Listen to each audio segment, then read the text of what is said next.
Oh, hi. My name's Bruce. Welcome. This is my classroom in the forest, and if you've been following along, you know that I like to talk about a person, a thing, and an idea. All right, let's moving it right along. The person today is Kari Kyrilko. So this is a lovely woman. She's a chemist, and Kari Kyrilko, more than 30 years, began working on messenger RNA, although maybe at that time it wasn't called that, and it was her driving force that led us to the wonderful vaccines that have so tremendously helped the world with respect to COVID and many other things. Okay, Kari Kyrilko, thank you very, very much, and if you'd like to learn more about her, perhaps I'll leave a link in the description. Oh, speaking of that, I always forget this. If you find these videos mildly acceptable, smash the like button. And if you really like them, subscribe. And if you don't like them, subscribe. That way you'll be able to come back later, leave a comment, and tell me how I'm kind of silly. Anyway, moving right along. I want to talk about a thing. The thing I'm going to talk about today is kind of a couple of things, but we're going to start off by talking about this thing here. This, if you're not familiar with what this is is a toaster. Okay, this one happens to be a Cuisinart toaster. I don't get any sponsorship. Think about it. I mean, practically no one watches these videos, so sponsorship would be a little bit silly. I get nothing, but what this does give me is toast. I like toast. Toast is good. Okay, but underlying the toast is an idea. The idea is that when we want, as a person in North America or Europe or wherever, when you want to have warm toasty bread, what do? You get your toaster. If you don't have a toaster, what do? You go to the store, you buy a toaster. You can get a toaster really for like $10, which is madness.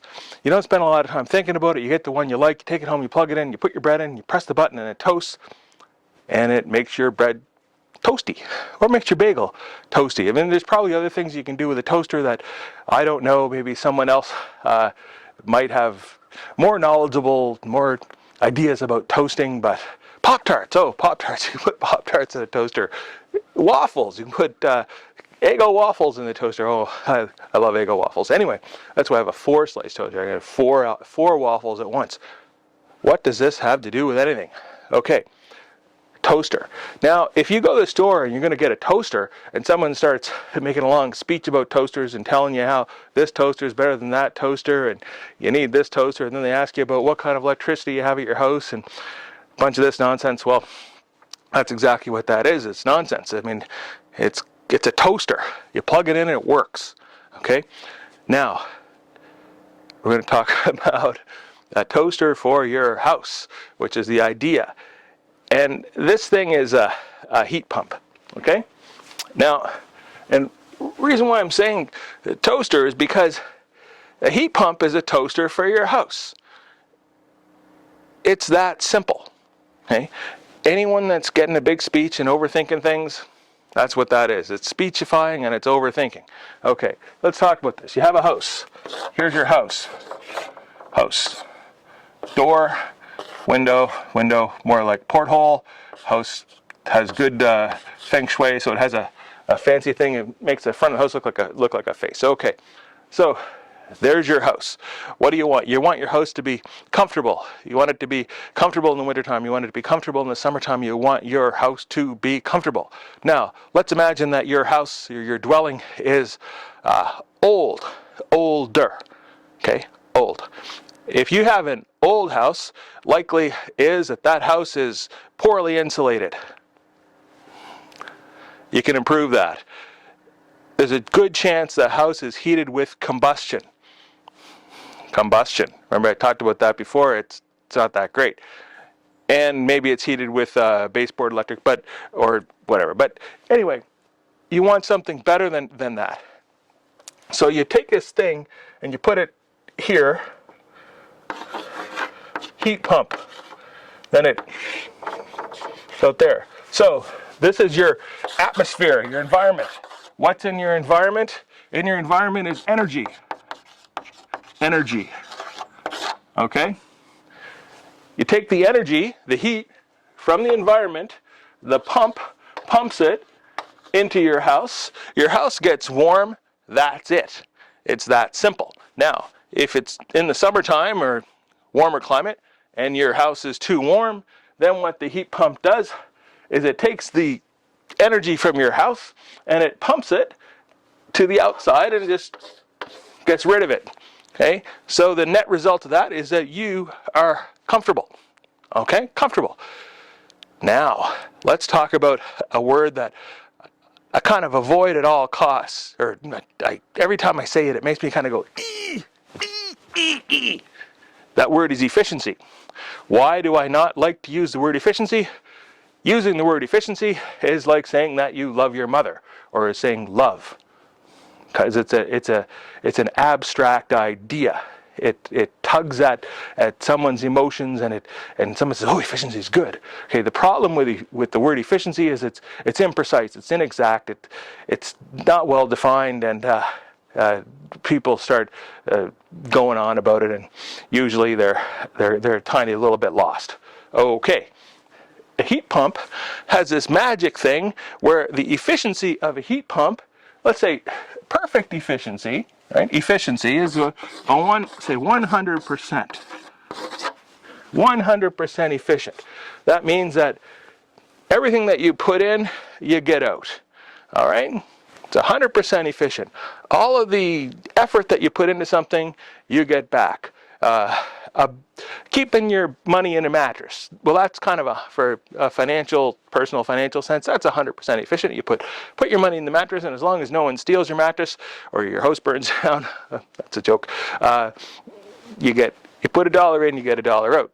Piggy bank, put $1 in, you get $1 out. That's it, 100% efficiency. Okay, now, let's pretend that you're heating your house with coal.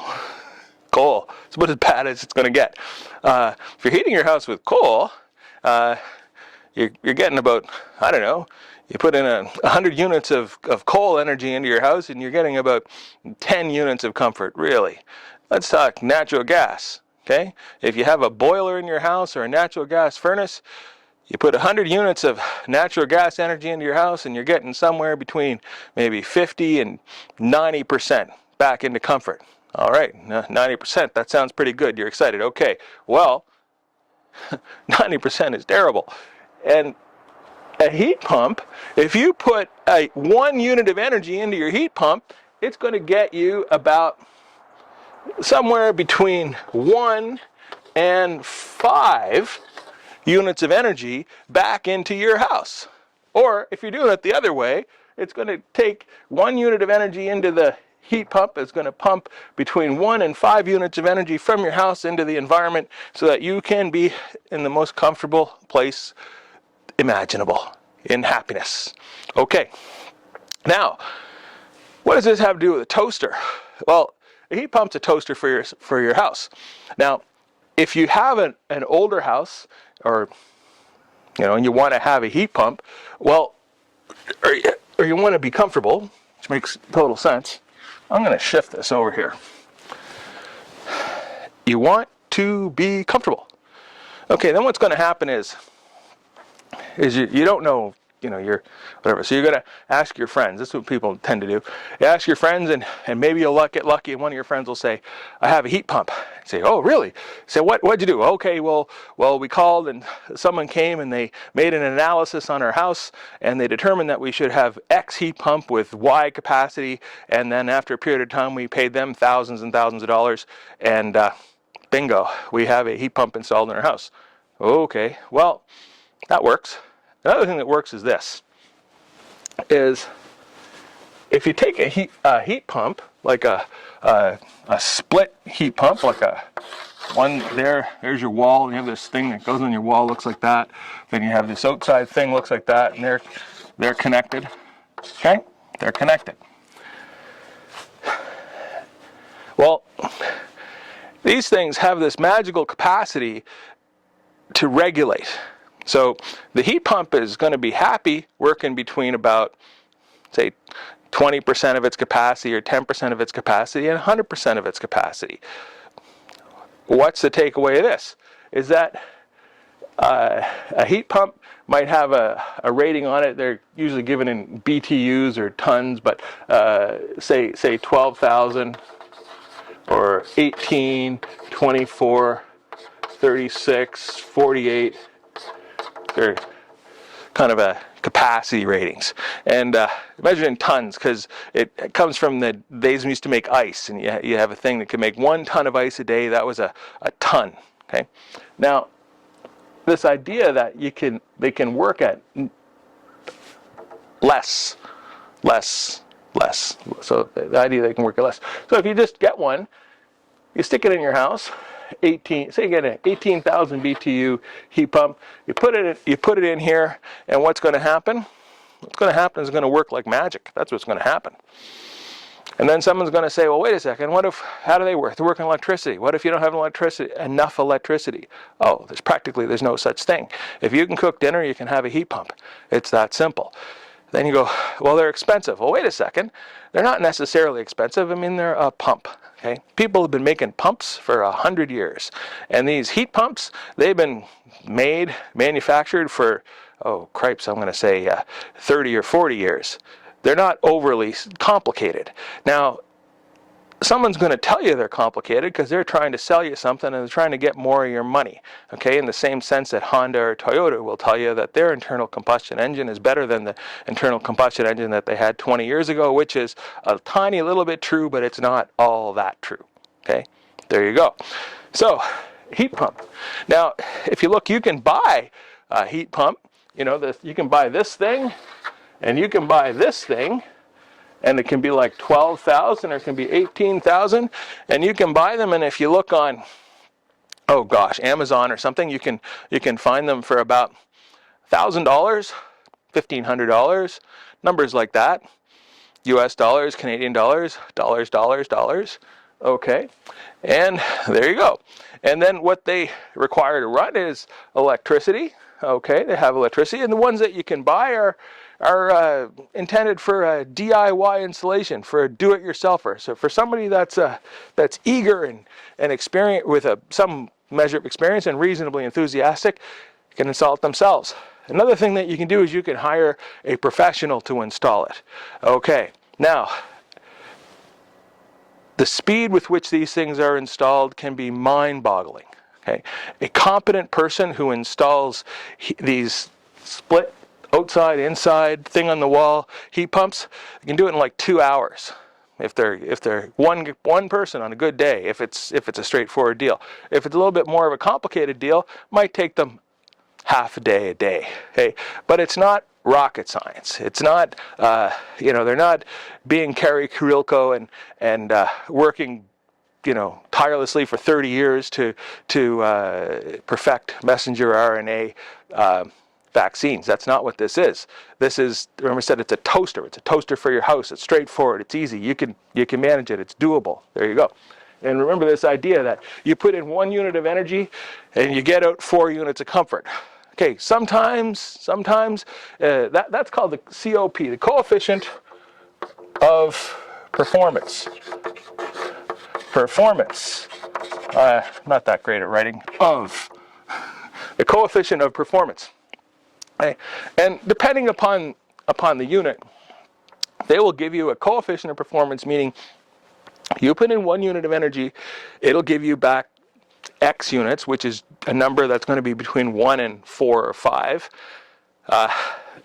Depending on if say for example, if you live in a climate and it's a cold winter's day is minus 10 degrees Celsius. Minus 10 degrees Celsius, there's a ton of energy in the environment for this thing to extract, and so if you put in 1 unit of energy, it's going to give you a goodly number greater than 1, 2, 3, 4, 5 units of energy into your house. If you live in a place where it's minus 40 degrees Celsius, you might have to get a slightly fancier thing, but you can still get it and it still will work. And remember, if it's minus 40 degrees Celsius on Tuesday, well, the great thing about Tuesday is Tuesday and Wednesday is going to come, and on Wednesday it's not going to be minus 40, it's going to be minus 10. And minus 10 when it comes to heat pumps is downright tropical. Okay? It just works. Period. All right. And the reason I come back to this toaster thing is to say, let's not overcomplicate our lives. Don't oversimplify things. If someone says, should we get a heat pump? The answer is yes. Yes, always. Should we insulate our house? Yes, always. Okay, there you go. Now, if you're doing a green build, if you're building a house from scratch, you might not want to have this thing on the ceiling or somewhere. You can do, there's options, right? But the long and the short of it is, heat pumps are fantastic, and there's no combustion necessary. They just work. That is the what prompted this. Okay, I'll tell you what prompted it. It's two things. One is I have a lot of conversations with people in my area about heat pumps, and they're and my answer to them in person is the same thing I'm giving you, is that, yeah, just do it. It's great. It's a brilliant idea. But there's an industry which is focused on profit, which is rightly so. That's the job of business, is to focus on profit. And the way they focus on profit is they found out that, hey, you know what? These heat pump things, well, we can buy them wholesale for like $500. We can sell them to people for $4,000, and then we can turn around and we can charge them $2,000 for the installation. Oh, plus you have to get an electrician. Plus you have to get someone to come in your house later and fix the holes. Plus you have to, okay. It's a toaster for your house. Keep it simple. Go on that. All right. Anyway. And what does this have to do with economics? I like to talk about economics. Is this idea of coefficient of performance is actually related to government expenditure, in the sense that you put in a unit of energy, you're getting 4 or 5 units of comfort out. Well, government expenditure has this magical property where you put in $1 of spend and you're getting 4 or 5 units of happiness. Okay, and I know that you might be shaking your head or your fist or furiously typing a comment, but we can talk about that in more detail later. Meantime, my name's Bruce. This is my Classroom in the Forest. Thanks for staying tuned. Okay, heat pumps, they're awesome. Okay, it's just that simple. They're just awesome, awesome, awesome. Okay, thank you very much. Bye.